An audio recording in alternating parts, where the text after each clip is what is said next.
Yes. We are back, y'all. Let's get it.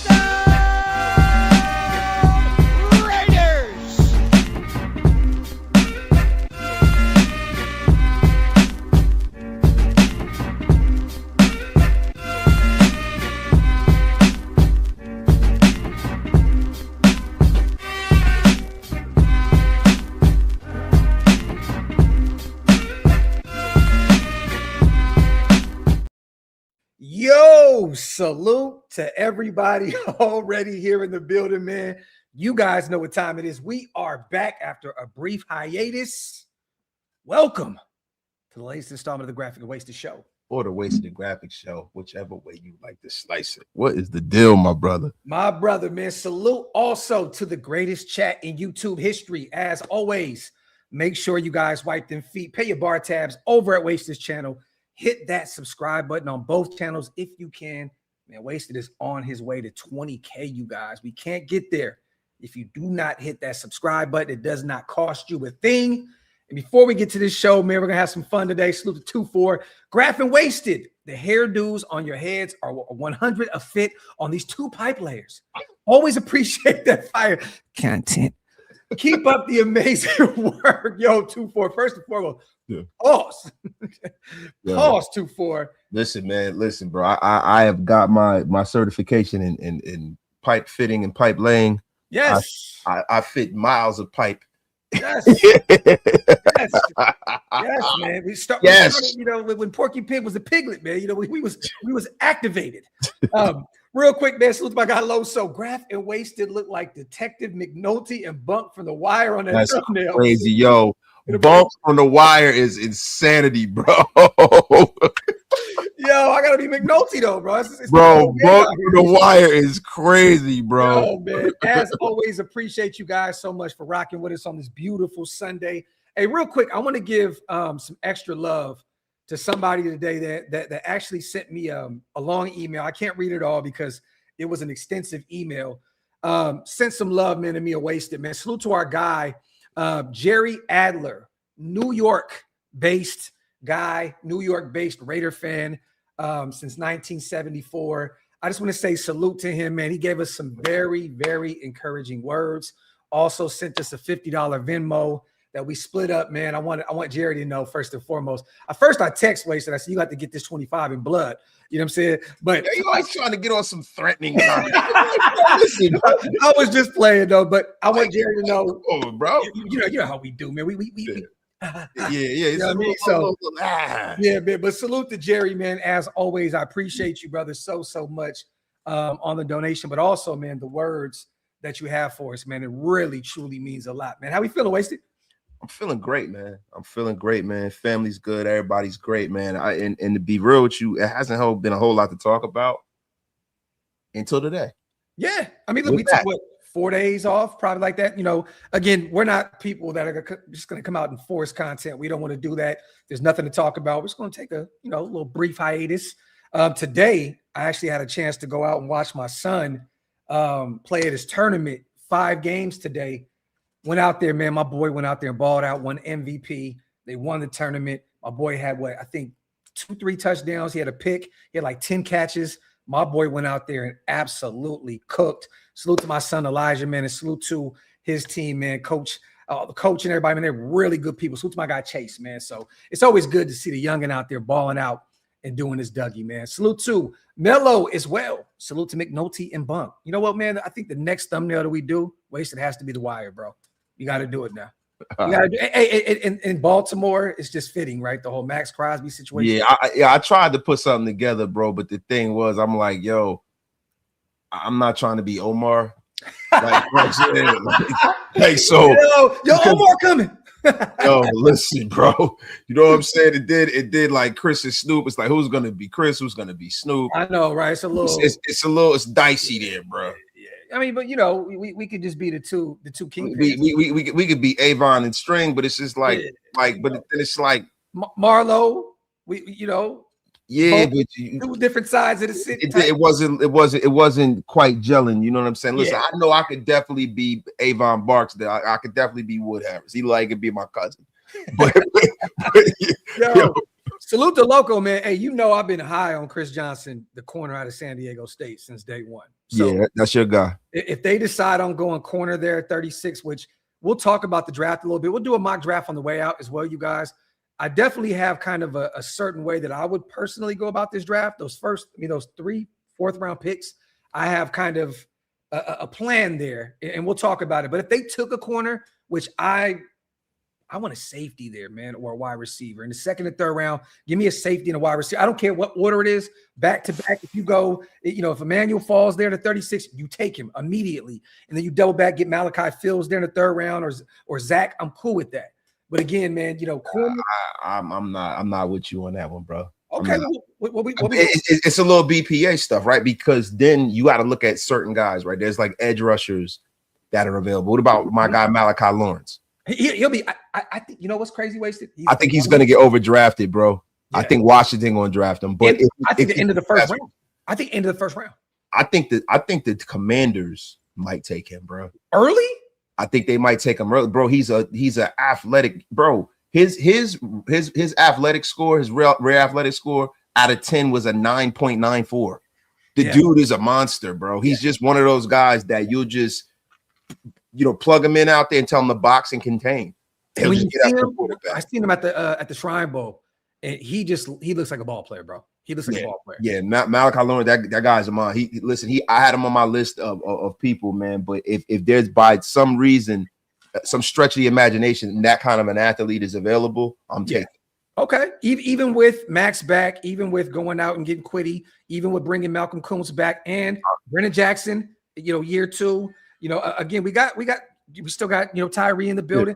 Yeah. Okay. I mean, BPA, right? There's nothing wrong with that. You want to stack talent. Yeah, BP, a guy like that, or even that's the reason why Chris Braswell. Like, I'm not big on Tennessee wide receivers, but he's so physically talented that it's almost like you got to take a flyer on the cat. I know what they do with that Tennessee offense. It limits a lot of these guys and what they do because of they look at these guys as just speedsters and just go guys. Just go out there and run go routes. Go run a 9 route, and that's it. That's all you can do. You have a limited route tree because of the offense out there. There are a lot of shades, and I'm not saying it. I'm seeing other people saying it as well. I do see some shades of Randy Moss in this game. I'm not saying he'll be anywhere near Randy Moss, one of the greatest wide receivers of all time. But the way he plays the game and he goes about his mannerisms, the way he moves, I can see some Randy in him. Now, again, but people always say that when you get a wide receiver with that assortment of speed and height, they you're gonna say that. Like they said it about Dante Thornton too, another Tennessee guy. But at the end of the day, it's not just the height and the speed and the weight. A lot of that stuff is, are they gonna catch the football when it touches their phalanges? Yeah. And that's the thing that he doesn't do. Well. Yo, and look, bro, that's the one thing with Braswell that he does not do well. Yeah. Like the thing is, it's like, yo, you don't want like a defensive end who can't tackle. Yeah. Then you go out and you draft a wide receiver who doesn't catch the ball well. Yeah. You're like, what the hell are we doing here? What are we doing here? Yeah. You know what's funny, Fly? There's no way he's a mid to late round guy. Okay. He's coming off that injury. He will be ready to go come week 1. When you see wide receiver, when you see a wide receiver, he is the prototypical wide receiver. Chris Bell? Oh my God. It doesn't make any kind of sense. Bro, look. If these guys get his medicals at the combine and it doesn't look frightening, he is going to be off the board by the middle of the 2nd round. Oh, the latest. I can see him at the latest. There's no way he's making it to the 3rd or the 4th round. I still have him. He's a 1st round talent. Period. Point blank. If he was healthy last year, he'd probably be a top 10, top 15 pick. I got him at the end of the 1st or early 2nd. If he's there, I got him as the 3rd or 4th wide receiver going. Okay, but again, so you got Lemon, Jordan Tyson. Is there no. I got Tate. I got Lemon. Carnell Tate for sure. I got Carnell Tate, Lemon, and I have him going before Jordan Tyson. Those injuries, man, they frighten the shit out of me, bro. Yeah, but I'm just saying if he got a clean bill of health at the combine, because that's what he already does it. The hamstring, they're saying it flared up. Like he may fall. Jordan Tyson. I'm not talking about our guy Chris Bell. I'm talking about Chris Bell. I think Jordan Tyson's going to fall because of what you just spoke about. Yeah. And plus, Jordan Tyson already had questions anyway. Yep. He already had some questions anyway. And when you look at them two guys, you're like, all right, you're going out to get the athlete, the bigger guy, right? Yeah. I think that Bell is the better athlete. Okay.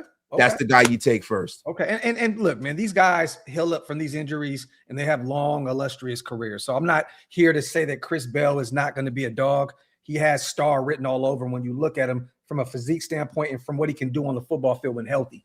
But again, are the Raiders willing to take a bet right there, a flyer on a guy at 36, that is coming off of a nasty injury? We shall see. Salute to Trucker Mark. Hello, gentlemen. I work in Las Vegas, Nevada with Amazon Trucking and was doing a delivery in the background was the Las Vegas Training Center. All is well. Raiders. Salute to my guy, Trucker Mark. Thank you for sharing that with us, my brother, on the $10 splash. Also, salute to Stunner. People got Lee Hunter in the second. It's too early. Third. Okay. You know what's funny? I really now, originally I had kind of like a first round grade on him in terms of talent. I can see him kind of falling down some boards. I can see him being available in the third round. Honestly. Yeah, bro, because when you're drafting a zero tech without pass rush, how does he go in the first round? I think there is some pass rushing ability there, but again, but bro, when you talk about pass rush, right? You're talking like, and look, I know you're gonna say you're crazy, but you're talking, like our guy from the Patriots. Okay, you're talking Aaron Donald, right? You're talking guys that Barmore and those Barmore guys. How many sacks did Barmore have at Alabama, bro? I think Barmore had what did he have his senior year? I forgot, but he was a stud though. Yeah, but that's not, you don't get that from Lee Hunter. I think Lee Hunter might have, and if I'm being conservative, he might have 4 sacks in his whole career. I think he has more than that, but you could be right. Let me see. We're looking right now. He had 3 in 2023. He had 1 in 2022, 1 in 2024, 2.5 last season. So I mean, I'm not far off, right? So it's like, bro, that's not the kind of numbers when you talk about from a pass. So if you're doing that in college, where most of the guys you're playing with aren't going to play at the next level, what are you going to do in the national football? He had David Bailey, he had Romello Height, he had a lot of guys. I know he was there to plug the A gap and stuff like that and get those guys free, and I get that. But what I'm saying to you is that this is not a Dexter Lawrence that we're talking about here. And Dexter Lawrence was at the back of the first round. He was like, I don't think Dexter Lawrence was the top 15 pick, but the Giants had 2 first-round picks the year they took Dexter Lawrence. I believe so. They definitely had 2 first-round picks that year. So that's the thing. Like when you get these guys that are one-dimensional big fellas, they go in the second round. They go second to third round. They don't went 17. You were right. Went 17th. So he wasn't even top 15. And Dexter Lawrence is a much better prospect than this kid. Yeah. Well, you know what's funny, man? I have to say this. I put it on Twitter the other day, and I want your opinion on this. I think a lot of us in Raider Nation are kind of overvaluing getting a nose tackle pretty early. I'm sold now on going there in the 4th round, one of those thirds, because teams around the NFL, 25% to 30%, they're in their base defense. Last year we were, and I know we have a new defensive coordinator. We led the league. We were over 70% in our base. You know what I mean? So we're not necessarily going to see a nose out there a ton. We're not. So you don't have to go out there and go at 36 and reach to bring in a Caleb Banks, a Lee Hunter, one of these type of guys, when you're not necessarily going to have them on the field a ton. What is it? Yeah. See, this is the difference between Banks and a guy like Hunter, right? Like Banks is a guy who has that pass rushing aspect and that athletic kind of profile where he can be a little bit more productive and disruptive. Mm-hmm. I just feel like, when you start looking at 40 times and stuff, and the only thing with Banks is big man with a foot injury, then you start talking second, third round. Yeah. But I think Banks is a different kind of a prospect. He reminds me of Chris Jones, and I know you think I'm crazy. He reminds me, I'm not saying that he's going to be Chris Jones, because Chris Jones is widely regarded as one of the 2 or 3 best guys in the league. It reminds me of wasted talent because they both have foot injuries. Both have the gout. Bro, you know what is hilarious about how you have commandeered my joke and put it back on me? You, my friend, have back gout. I do not have the gout. Listen, Jeremy Chuggs has the gout. You have the backiotomy. He's the gout. And that is it. Yo, that's the gout king. Yeah, Chuggs, our guy, is the gout king. Yeah, he is the one who originally had Fat Pete. Yeah, this is how it went down. I told him his foot looked like a hot pocket, and this is what happened. I said he had the gout. Then all of a sudden, magically, I have the gout. No, sir. Sometimes no cherry juice will be drinking. Flip it up, rub it down. Salute the violator. Hey, I love that you put that out there because DJ Reader, I've been beating the pavement to go bring him in these past few weeks. We still have some money, over 20 million. I think 24 million right now. Yeah. You know what's so crazy, Waste? I did the math the other day. If you restructure, you don't have to do this. Yeah. There's no players out there that I think are super game-changing guys that are left. Now, post-June, there may be some cuts where you can restructure Max and restructure Colton. You can have roughly $63, $64 million if you restructure those guys. Yeah. But Big Citrus in the 4th round, if he's available, I wouldn't be mad if they took him in the 3rd. Honestly, I'm a big fan of him. But Reader is available. I wanted to bring this up as well because NFL.com had this to say about DJ Reader. He's 32 years old, again, but he is a veteran, been there, done that type of guy. Reader remains unsigned more than a week after free agency negotiation period began, likely a product of a misaligned market value expectations. And the available jobs have dwindled. Reader could probably find a less lucrative rotational role with teams like Detroit, Baltimore, Buffalo, or Cincinnati, but he wants to cash in, relatively speaking. With a team that has become intriguing after a busy offseason, why not head for Las Vegas? Its current projected starter alongside Adam Butler, defensive tackle, Jonah Lalu, always butcher his name, has 2 seasons of experience and ranked 126 out of 134 interior defensive linemen in 2025. I don't know what that rank comes from because I thought he had a really good season, but I digress. PFF. Toss Reader into that room as a veteran who could serve as somewhat of a stopgap and show the younger guys how to become a productive pro. I've been saying it. They say that the Raiders are a fit with DJ Reader. They also mentioned Kirk Cousins as well. And we're going to talk about the quarterback position in here in a second. What do you think about DJ Reader? Salute to Unc. Bro, I've always and salute to Unc, man. The violator, the legend. Listen, I'm going to be honest with you, bro. This is a guy I liked ever since he was coming out of college. Yeah. But at the end of the day, I'm starting to get to the point where I'm buying into the currency of hope.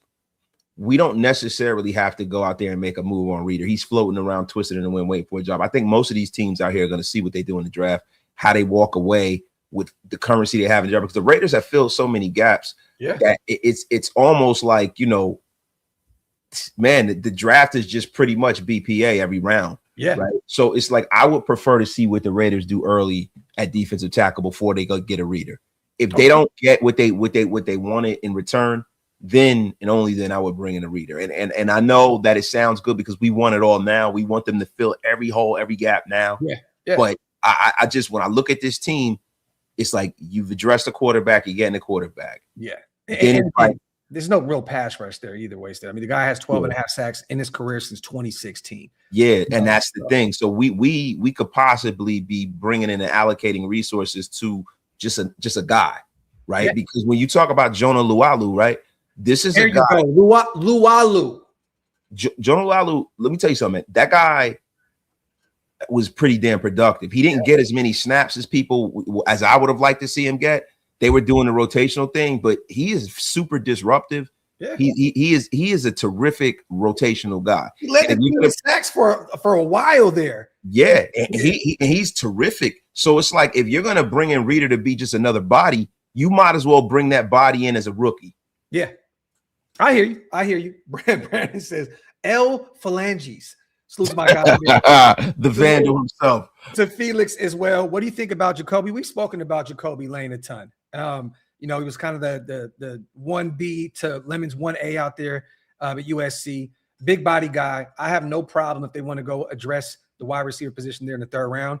I think that because of, you know, he's just a ball player wasted. I wouldn't be shocked if he was gone in the 2nd round. You know, at that point, I'm not taking him at 36, but if he dropped into the 3rd round, I would take him at the top of the 3rd. Honestly, I'm a Malachi Fields guy, but I'm a big fan of Jacoby Lane.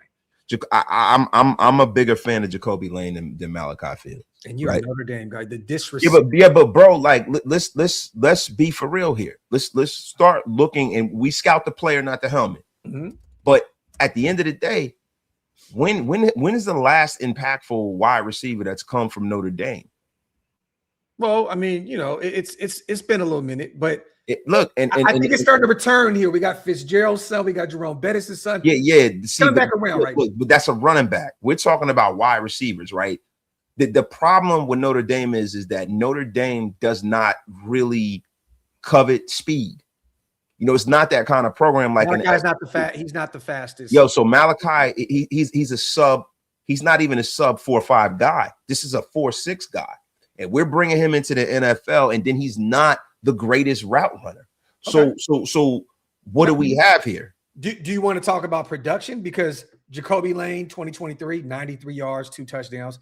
2024, 525 yards. He did have 12 touchdowns. 2025, 745 yards this past season with 4 touchdowns. Okay, now you look at Malachi Fields. Again, I'm not acting like this guy, is took the league by storm.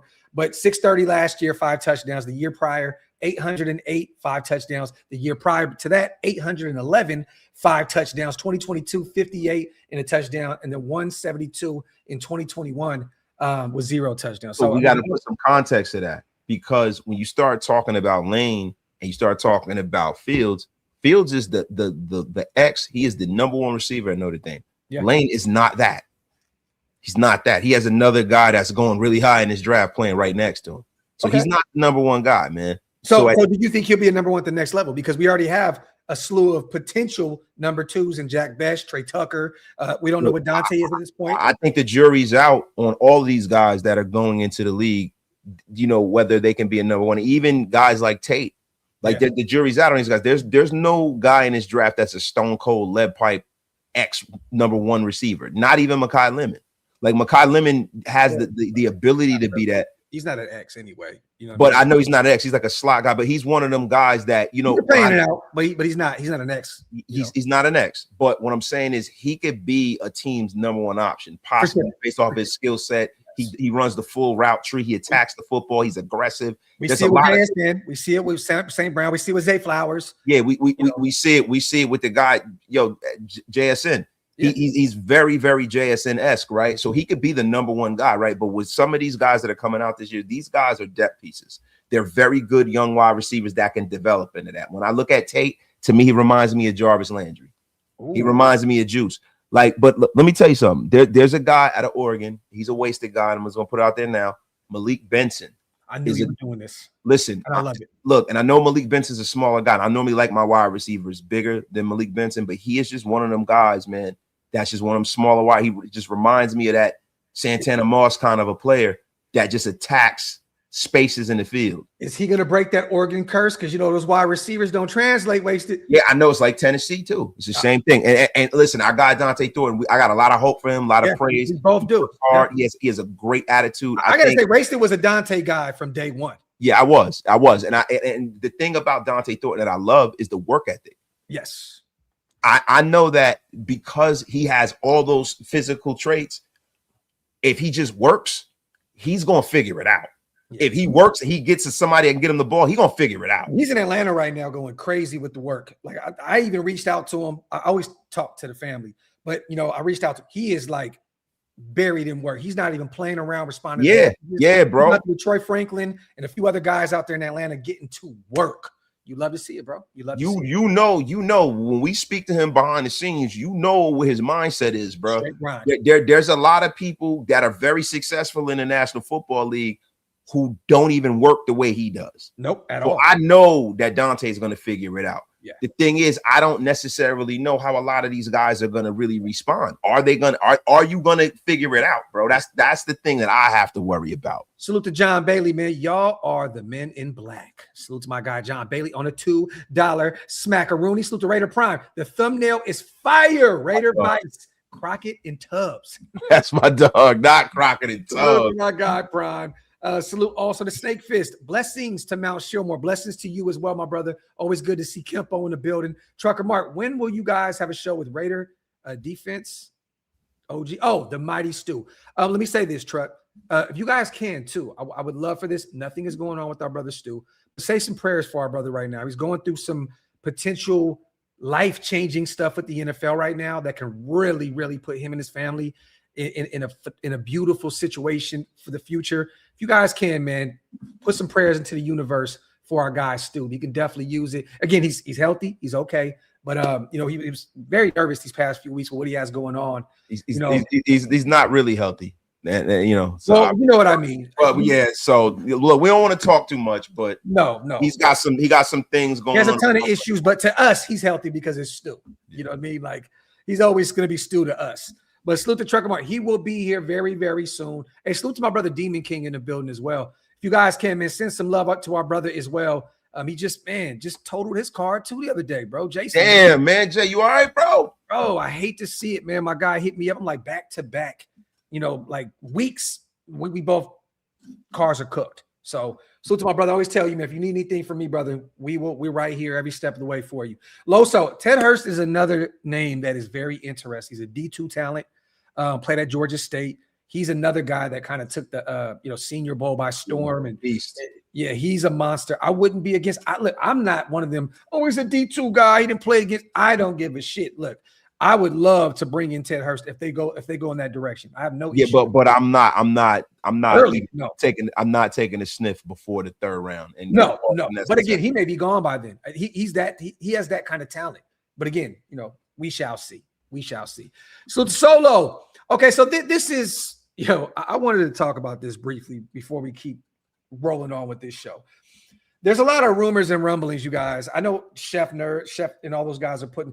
I don't know if you guys know this, but Christian Wilkins and Adam Schefter are both represented by the same agent. Okay. Chef put it out there that 25, 26 teams are interested in Christian Wilkins. Cap Acino. The kissing bandit himself. Yes. Look, again, allegedly, right? There's a lot going on. Allegedly. People can't speak about this because of the legalities that are tied to this situation. Allegedly. Allegedly, he loves to kiss women. Yeah. All right. But I'll say this, right?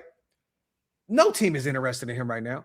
I seen some people mentioning the Giants. Oh, his best friend Dexter Lawrence. Well, the last time his best friend Hunter Renfrow got him to Vegas before Hunter took off a year or whatever, how much time he took off because of the injuries, right? Look, man, Wilkins is not. I don't see it. Again, he's still rehabbing right now. He's still not healthy right now. So that helps the Raiders' cause so much because they wanted him to get the surgery. He refused to, and then the weird shit happened, right? I say that to say this. Cap, there's not 25, 20. I think every team in the NFL in terms of talent-wise should be interested in him. But again, what is he, 28 now, 29 years old? He's coming big man with a foot injury. A nasty foot injury, right? And again, the stuff that has happened behind closed doors, that shit go, don't think these other teams do not know what the hell happened with Christian Wilkins. That's all I'm gonna say. Let me tell you something. He is an unrestricted free agent. Yes. If they were interested, he'd be getting brought into people's buildings. For the cheap. And they would have signed him already. Yeah. If people were like, if there was a fire sale on Christian Wilkins, everybody would be waiting in line to sign him. Yeah. Why would people have to wait in line to sign an unrestricted free agent? Yes. It makes no sense at all. If you're interested, you go, you kick the tires, you see if the medicals check out, and you sign them. Yes. It's like this is classic media manipulation by the drive-by media. Yes. And they do it. They all do it. And guess what? This is also agent gematria. When you sit up here and you draw in the Venn diagram and you look and you have the agent's name and it's Schefter, then this one and that one and that one and that. Oh, wait, right down the line, there's Christian Wilkins. Look at there. That's all it is. It is bullshit. The agent called them and said, yo, I need you to pump this up to get this guy going, man. Yeah. And again, from what I'm hearing, as early as July, you guys, this situation could be wrapped up. So we could potentially be getting $35 million back in guarantees before week 1. And then, that's a ton of money to have potentially if we win, this whole situation before the season. There's some post-June guys that can be cut. We could potentially have a shit ton of money, $35 million in guarantees that the Raiders are fighting to get back. I believe that is the number, somewhere in that 34 to 35 range. So again, get some of it back is good. Yeah, even some of it. Yeah, but you know what? If I'm the Raiders, I want all of it because guess what? You're still rehabbing. You're still not back from that injury. If you would have got the surgery, when these guys asked you to, you'd probably be, without the funny shit, you'd probably be back in the league. So again, it's like, dude, if you would have just did what the team told you to do, you wouldn't be in this mess that you're in right now. I mean, also, doing a shaboink boink thing and shit, it's not really good. Allegedly. Yeah, and bro, at the end of the day, had he been healthy, some of that shit most likely wouldn't have happened. No. And most like, bro, familiarity breeds contempt. I say it all the time. Mm-hmm. You got a guy hanging around the facility trying to get right, trying to show good faith. The organization wanted you to get a surgery that you refused to get, and you have autonomy over your own body, right? Yeah. He's 30 years old now, too. I said 28, 29. He's 30. You have autonomy over your own body. They don't own you.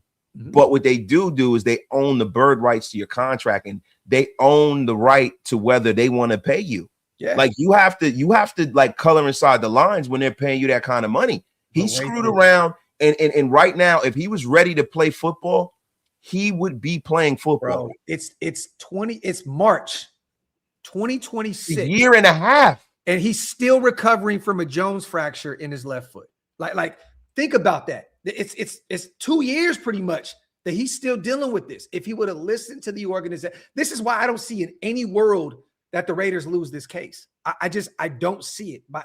I don't. Well, what can happen will happen, right? Like, you know, when you start talking about the Raiders, you start talking about when you have a judge and a magistrate involved and an arbitrator, you know, you're only as good as the person arguing your case, right? You're only as good as the facts. We are going off of surface knowledge. We're going off of surface knowledge, man. So there could be things that we don't know, right? But at the end of the day, man, the Christian Wilkins situation is interesting to me. Thank you, sweetheart.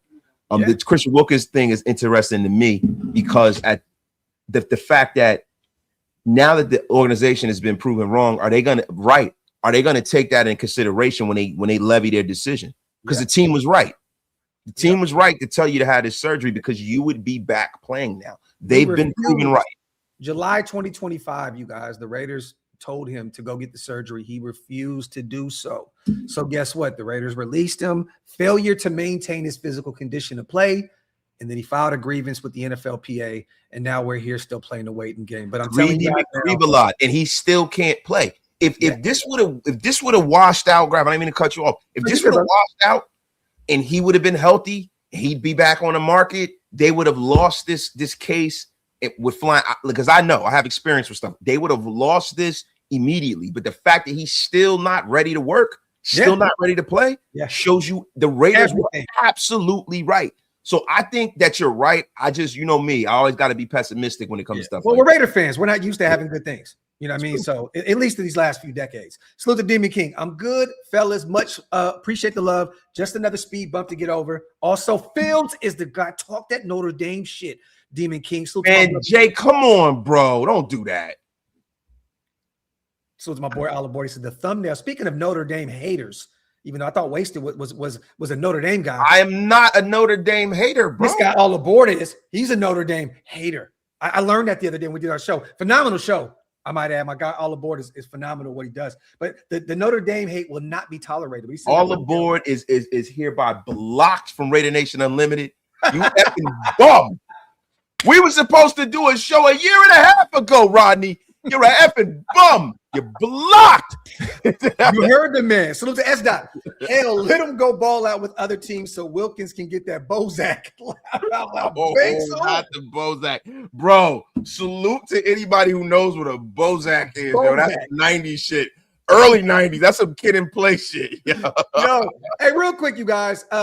You know, I know that a lot of people, and I love Wasted put out a great video, a short video. If you guys haven't checked it out, go over and check it out. The NFL's owners set the vote on the Raiders succession plan, right? We didn't talk about it because we took a few days off. I don't really have too much to say about it, honestly, because I just need everybody to understand that Mark is not selling. Okay, this is just a situation where if he passes or, you know, again, you want to break this down a little bit because I want to go into some other stuff with Mark Davis before we do this, but you want to break down what this succession plan means, Wasted.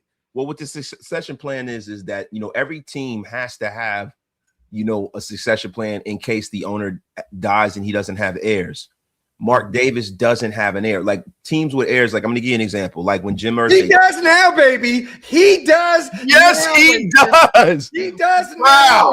Now, he went and shot the club up quick. That is the succession plan is right here in front of you guys. Okay. So look, if anybody loses this team or anybody gains this team, it is this beautiful brown sister right here. What's her name? Oh my God. I don't know what her name is, but Mark, shoot the club up immediately. Oh, yo, Tiff is stupid. She said, ew, you got somebody pregnant. Yo, what? Yo, you gotta chill. You don't talk about the GOAT like that, Tiff. You don't ever talk about Lucky like that. What's going on? I'm gonna send you the article to check out. The GOAT. But I'm gonna say this: the succession plan is right here. Yeah, watermelon seeds are being dropped as we speak. Yes. Sparked rumors. He had a young girlfriend. Look at my guy, man. Mark is the GOAT. I see you. 38-year-old Dr. Alexandria Lightning. That name just sounds damn, she sounds like a wrestler. She sounds like a wrestler. Alexandria Lightning. A porn star / doctor. Like karate master. Getting a push right now. The Lightning. God damn, she is beautiful though. Look, listen, bro. She got an outfit on that comes with everything but karate slippers. I love it, yo. It's like a superhero. Yo, all the boys said, Graphk said, what's her name? Who cares, bro? Yo, she is bad. But hey, listen, I know Mark is sitting there right now like Superman. You look like a snitch. No, but real quick. Succession plan. What did you think that meant with them breaking that news on a slow news day?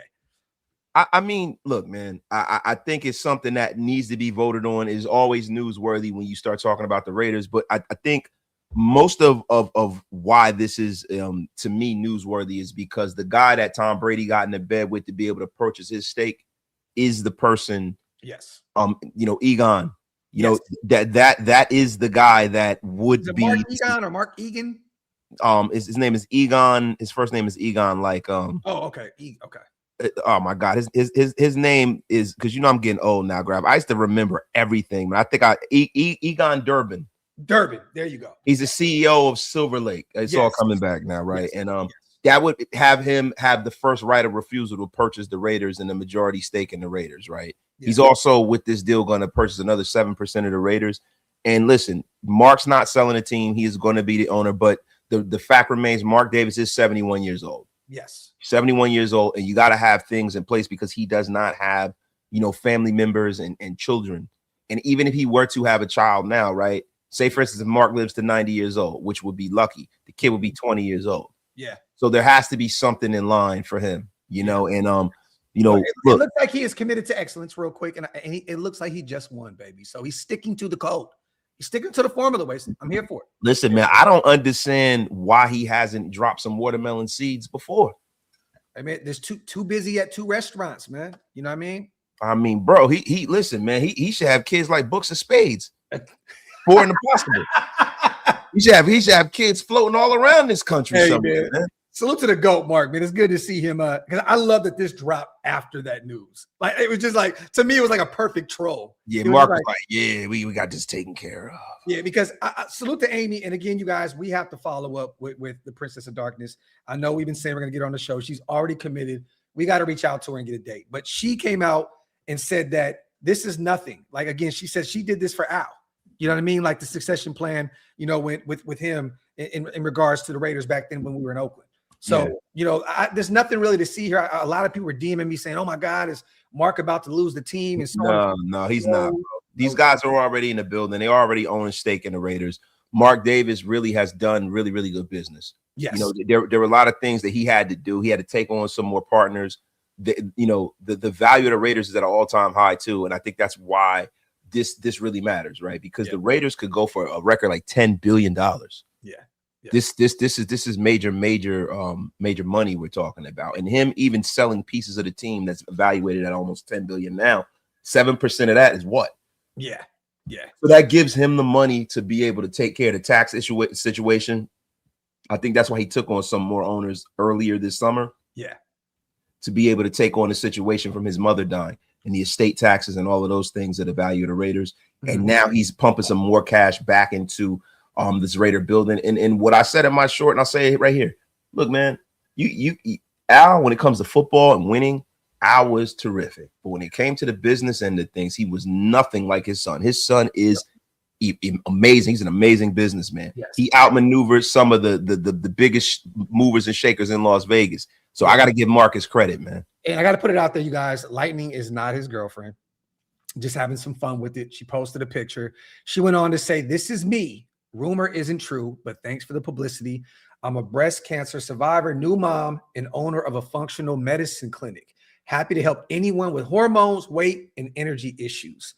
So again, she said the internet created a whole storyline. Meanwhile, I'm just outside enjoying my life. But it's better. The lie is a lot funner to entertain. Yeah, bro. Listen, man. Anytime we see Mark with any fine shit, bro, we always be like, Mark. That's my owner. That's my dude. That's my owner. Baby. Yeah, man. You know what I'm saying? Like, yo, I just like I want that for Mark, though. Yes. I want that for Mark. Yeah. Yo, Mark Davis, man, I don't care what nobody says. Everybody dogs Mark. I don't never dog Mark out. Bro, Mark is a damn good owner. He's a good dude, man. He's a great human being. When you meet him and you actually sit down and break bread with him, he's one of the coolest people and down-to-earth people you ever meet. Yo, man, some of these owners for other teams wouldn't spit on you if they could make $1 million on it. Yep. This is a guy who gets down and dirty with the fans. He loves the fans. He loves this team, and he really wants to win. Yep. And just by virtue of the fact that you got some guys whose egos are so big that they won't move out of the way. Yeah. Look how many years Jerry has been in the way of progress. Yep. Mark said, listen, if I'm the problem, let me remove myself from that end of the game because I want to win that bad. Yep. Yep. To me, that shows me everything I need to know about Mark Davis. Mark is the man, bro. I don't care what y'all say. Salute to my guy Mello, man, member for 22 months. Salute to Stunner as well. The reason for playing now is because Carol Davis just died in October. So before it was her, then Mark. Salute to my guy Stunner. And yes, rest in paradise again to Carol Davis. Salute to Soul Chef. We know very well somewhere there's a PF chain server raising Mark's child. Talk that talk, Soul. Salute the Raider hater as well. Because of the Kubiak reign as that Raider head coach, in multiple Super Bowls, the Raiders will easily be worth $12 billion. Okay, because of the Kubiak reign as a Raider head coach, and we got to get there first. Oh, yeah, bro, and you use the wrong reign. What? He has to spell rain. REIGN. Yeah, he's talking about actual precipitation. We're talking about a rain down type shit. Yeah. Salute to Raider hater, my guy in the building as well. Wipe them feet, you guys. Make sure you pay your bar tabs. Hit that subscribe button on both channels. Again, if you guys are not subscribed yet, we salute everybody here rocking with us. I got an interesting one I wanted to talk to you about. We talked about it briefly on the phone yesterday. We still need a quarterback, right? We talked about Kirk Cousins. NFL.com has the Raiders tied to him. Again, the connection is clear with Kubiak in the building. There's no longer any teams really remaining left that I don't conceive in where Kirk can fit. I mean, Minnesota went with, Kyler. Every team, Geno went to the Jets. I don't really know where he can go. Even Tua went down. You're right. Arizona's interesting too. Even though they brought in Minshew, they still have a Brissett. Maybe they brought in Arizona, but you got to look at who the coach is, LaFleur, stuff like. Yeah, you're right. Or maybe they make a move for Mac Jones, possibly. I don't know if they would trade in division. We shall see with the Niners. But an interesting name came up. We've talked about Joe Flacco. We talked about all other stuff.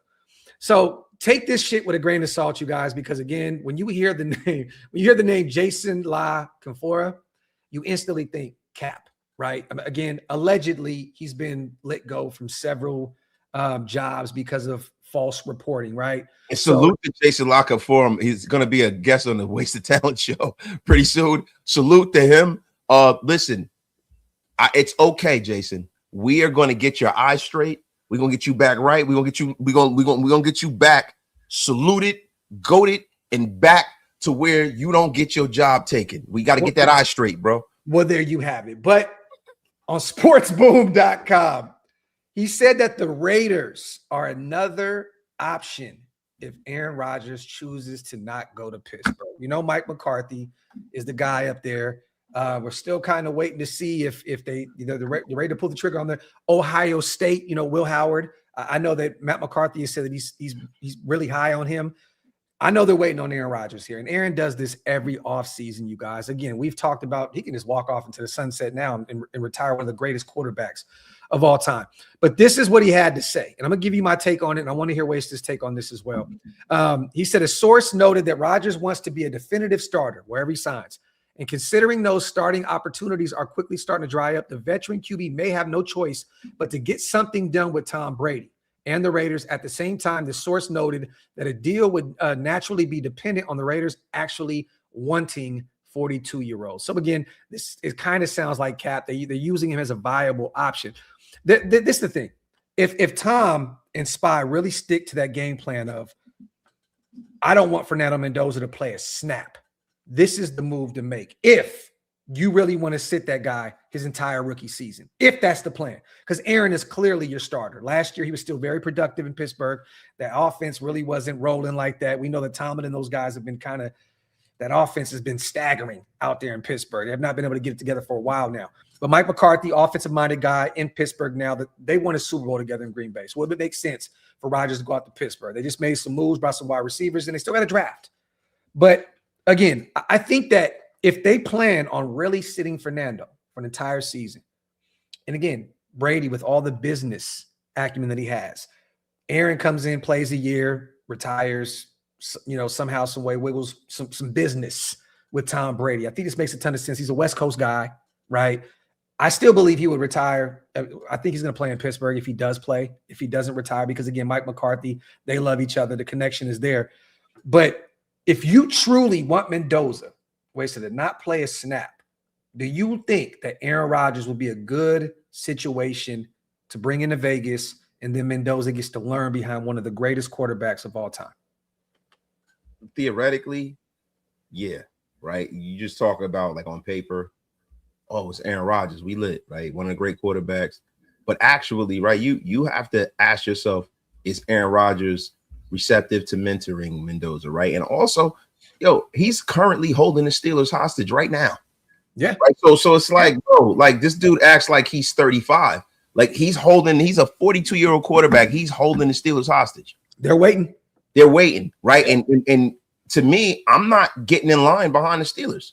Why would I even consider this? Like he hasn't even said he really wants to. We don't have to. We don't have to because there's other options on the table. But what I'm saying is that I'm not even throwing my name into the ring.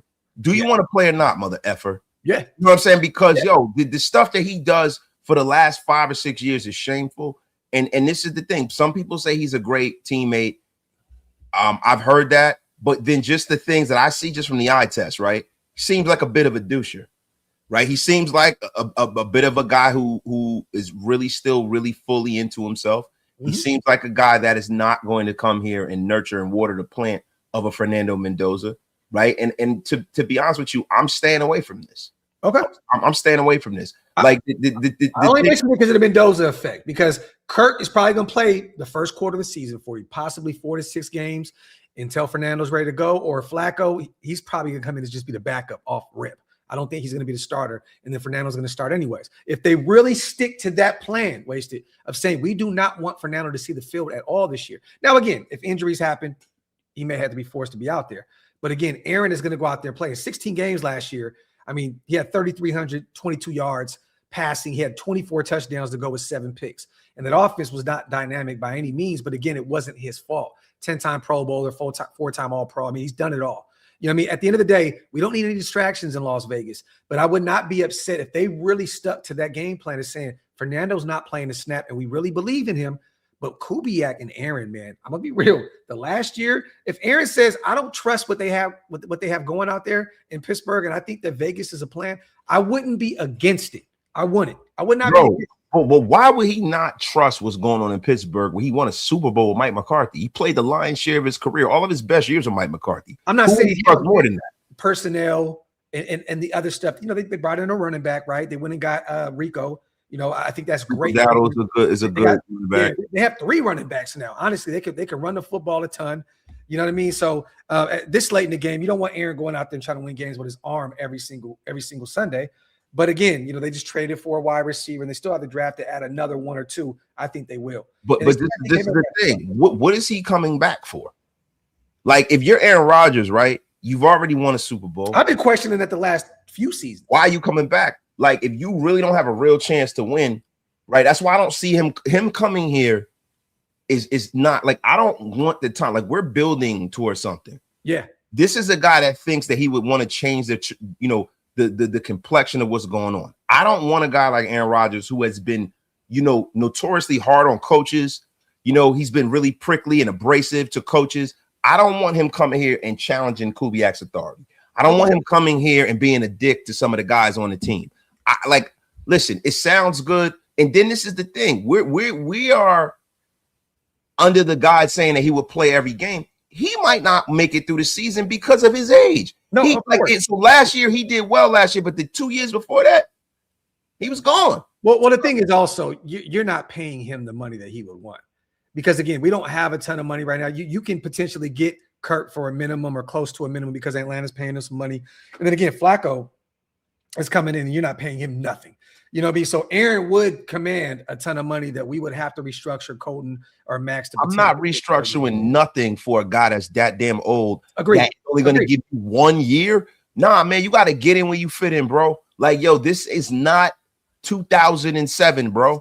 It's not. It ain't 2009. I mean, we took Philip Buchanan over Aaron Rodgers, so that lets you know how the Raiders thought of. Yeah, we took Showtime. But no, we didn't take Philip Buchanan over him. We took Fabian Washington over. Oh, Fade. I'm lying. It was Fade. It was either him or Stanford Route or some shit like that, but it was one of them. Was it Stanford Route? I think it was Fabian Washington. Was it Fade? It might have been Fade. Let me see. Aaron Rodgers. While you do that, salute the Mello, the obligatory wasted grammar. I'm talking about grammar here. Rain versus rain. Salute to my guy Mello. Brave says Graphk wasted the 2 fucking goats. I drafted Mendoza in the first, Peter Woods in the second, and Sarant. I think Sarant. I think you meant Elijah Surratt. If this happens, would you take it? Go Raiders. If they think that will get this thing rolling, I'm here for it, Rick. I have no issue. I think Peter Woods, if he falls to the second, that'd be tough to pass up on him at 36. I still think that Peter Woods is going to go in the first round, though. So yeah, and Elijah Surratt, with him being able to reunite with this quarterback at Indiana, I would love it. I see. Look, I'm not a Surratt guy at all. Like he's too slow. He's not like, bro. He's a good idea in college, but you gotta understand some of them guys that was at Indiana are a bunch of super seniors, bro. These guys, these are the last of the COVID year guys. These are guys that if it's a normal year of college, they probably wouldn't have been still playing. Yeah. Right. So you gotta kind of chill with some of them Indiana guys. Some of them guys got full families. they got kids in high school and shit, bro. Like these dudes are super old. And they came back and they won, and I'm not taking nothing from them. But I'm a Surratt guy, but I'm an Omar Cooper Jr. guy. Yo, Omar Cooper and Becker are NFL prospects. Surratt is slow and he's small, and I don't know how good he's gonna be. People compare him to Keenan Allen, and I'm like, bro, you guys are just drinking the national championship Kool-Aid, and everybody does that every year, man. So the Reap, he says, bro, I'm high as hell right now. That thumbnail got me rolling. Salute to my guy Reap, man. Wasted was on one when he created that thumbnail. Salute to Soul. Heck no. Next thing you know, with Rodgers' mentorship, Mendoza will be smoking guys doing darkness retreats in the off season, man. Salute to my guy. I was Fabian Washington, Graphk. It's Fabe? Fabian Washington. It was Swagoo was taking his draft too. So Swagoo went to the Dallas Cowboys. Matt Jones, remember him? Matt the Goat Jones. Yeah. Mark Clayton out of Oklahoma. Fabian Washington. Why did Buchanan come up? Philip Buchanan was years before that, bro. And bro, Aaron Rodgers. Then right after that, Jason High Stakes Campbell. The Raider legend, the 500 God. Yes, Jason Campbell, bro. Yo, Roddy White was after that. Roddy was. You know what, man? I gotta hit up Roddy too. We got to get him on the show, bro. Heath Miller, Heath, and Logan Mankins. Yo, bro, you remember you playing Madden, and when Pat Summerall still used to do the play-by-play on Madden? Mankins. Logan Mankins. Yo, salute to my guy DeMarcus, man. He says we passed on Rodgers twice in that draft, man. Salute to my guy DeMarcus. We had 2 firsts in that draft? We had one early, and then we had one a little later, right? No, we didn't pass on Rodgers in that draft twice. No, we did. We didn't have we didn't, bro. We had the 23rd pick that draft. We had a 23rd pick. So like that draft, that was the Alex Smith. Alex Smith was number 1.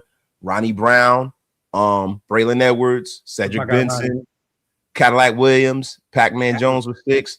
Troy the Goat Williamson. Everybody says he's gonna replace Randy Moss, which is crazy. Antrell Roll was 8. Carlos Rogers out of Auburn. Mike Williams out of USC. DeMarcus Ware. What a great pick. DeMarcus Ware, bro. What a terrific pick. Hall of Famer. Your boy the GOAT, Sean Merriman. Jamal Brown, damn good offensive tackle. Thomas Davis, Georgia DB, not Thomas Davis, the linebacker. Derek Johnson. Remember the great Derek Johnson from the Chiefs? Travis Johnson. I don't remember him. David Pollock, the Georgia. He's a pretty good analyst now. Erasmus James I thought he was going to be a GOAT, Erasmus James. Alex Barron from Florida State. Yep. Marcus Spears, Matt Jones, Mark Clayton, Fabian Washington, Aaron Rodgers. Okay. So wasted look like Apple in the thumbnail. What's a pool? A pool? Oh, you talk about probably the dude from The Simpsons. Oh, a bull. Blueberry squishy. Yo, the liquor store dude. Yeah. He's like, would you like a blueberry squishy? That bro, dude, a bull, bro. A bull. I think that's what he trying to say. So says, let's be real. At the time, we would have cooked Rodgers' career. We couldn't develop a fetus, and you would think so. He's at Cal, bro. He's right there. Like, how do you not see him? He's a NorCal guy. He grew up in Chico. Like, how do you not see Aaron? Remember, he was in a green. He got kind of uncomfortable. He was in the green room forever. Yeah, it was crazy, bro. Like, Aaron, he should have been the number one pick in the draft, bro. I remember when they were in Radio City Music Hall and they were on Cold Pizza, which is now First Take. Yeah, and they were across the street and they were like, who could hit the R in the Radio City Music Hall? And Alex Smith kept doing it. And Aaron Rodgers did that shit immediately. Bong. I was like, bro, I couldn't understand the Alex Smith hype. I couldn't understand it, bro. I was like, how do you not take Aaron Rodgers, bro? And this is the thing. The Raiders roster, if you really want to look at it, had they had a quarterback that was that prepared and that young, they could have really turned everything around. That's what they needed. Yep. That's what they needed, because if you look at the defense, right? The defense, bro, that was back in the Al thought he could just bring in any journeyman, and everything was gonna be a Rich Gannon type. He used to do that shit all the time, bro. But like, yo, if we really talking, right? Yo, you had Tyler Brayton, Derek Burgess, Chris the Goat Carr, Gerard Cooper. We had Zach Crockett. Bro, remember the boy Omar Easy? Oh man, salute to Omar Easy, bro. Come on, yo, y'all gotta chill, man. Yo, listen, you had Jake Grove, Robert Gallery. You had some decent guys on the offensive line, bro. Justin Fargas, Young Hug, Ronald Curry. Farg, friend of the show. Farg, yeah, man. Guy. Like, bro, like dog, like it wasn't a terrible team. Stu was on that team. Warren Sapp, Terrell Stans. Bro, it was one of the best defenses in football. Stanford Route, Adam True. Remember Adam True from Wisconsin? Yep. Tooley, Denard Walker, Langston Walker. Like, yo, man, come on, bro. Like, we literally had one of the top defenses in football. Yeah, Charles Woodson was there, bro. Like, yo, listen, historical terrible offense. Like, you have a top 3 defense in football. And Doug Gabriel would have cooked. Doug Gabriel would have cooked. That was my dog. I love Doug Gabriel, man. He's one of the ugliest Doug been on the show, right? in history, huh? You know that Doug was on the show. Did you never see me and Stu interview Doug? Yeah, I did, man. I mean, Doug Gabriel looked like the Predator and shit. Yeah, I got to hit a Predator again. I got to hit up my guy Dougie Doug, man. He's a good dude. Raider Hayes says the Raiders deserve a superstar quarterback, a historic one, and hopefully, in April, we get our guy, and hopefully, man, Fernando Mendoza is that guy, man. Salute to my guy, Raider Hater in the building as well. Salute again to everybody here in the building. Wipe them feet, pay your bar tabs, hit that subscribe button if you guys are not subscribed yet. I want to give my guy, man, a guy that I've been high on for a minute. Salute to our brother Sanjit. He will be on the show this upcoming week as well, so stay tuned for that. A guy that we've all pretty much been high on. William and Mary, former 3rd round. Charles Grant, did you get a chance to see what Q had to say about him? No. Same thing that we've been hearing, a ton, but I love that Q put a little bit more, put a little more validity on it, right? Yeah, right. Like, what did he say? He was on Raider Nation Radio, and he was 920. Okay, there you go. You're very familiar with it. Well, yeah, I'm on there on a weekly basis. Yes, Salute there you go. Radio. Talk your shit, wasted talent. This is what he had to say. I've heard from multiple people that a lot of people inside the building, even though we only got to see him for a handful of snaps, like a quarter and a half at the most for the season, the people that seen him in the building every day, the people that see him in practice every day, the people that see him in the weight room and the film room, and just around the facility every single day, they're really high on him. Myers said this about Grant this week on Locked On Raiders Squad Show podcast. I don't know, being fully transparent, what he's going to bring to the table, what role he plays, but apparently there's a lot of excitement and juice behind him. Obviously, we haven't seen him on the field, so we can't just give a real assessment, but that's a name to watch out and pay attention for. Again, a guy that didn't get a chance to go out there and really prove himself his rookie season. I know that SpyTech was really high on him, taking him there in the 3rd round, along with Caleb, your guy, at the guard spot. But I want to ask you this, regardless of anything, we still got DJ Glaze. We took back-to-back right tackles, honestly, in the 3rd round. I don't know what they think with Glaze here. Friend of the show, we love DJ. We're really rooting for him this upcoming season. And a lot of people are talking about potentially moving him to the guard spot, including ourselves. I think he would fit, in this new system at the guard position. But what do you think about this right tackle position? Like honestly, with Glaze, if they don't kick him in, there's going to be a battle between him and Grant. Do you still go get a right tackle in this draft, Waste? Even if it's mid to late rounds, do you bring in some competition for Charles Grant? Because I think that he's going to be the next best thing smoking for us at the right tackle position. And then the heir apparent to move to the left side once Colton moves on. What do you think about Grant at this point?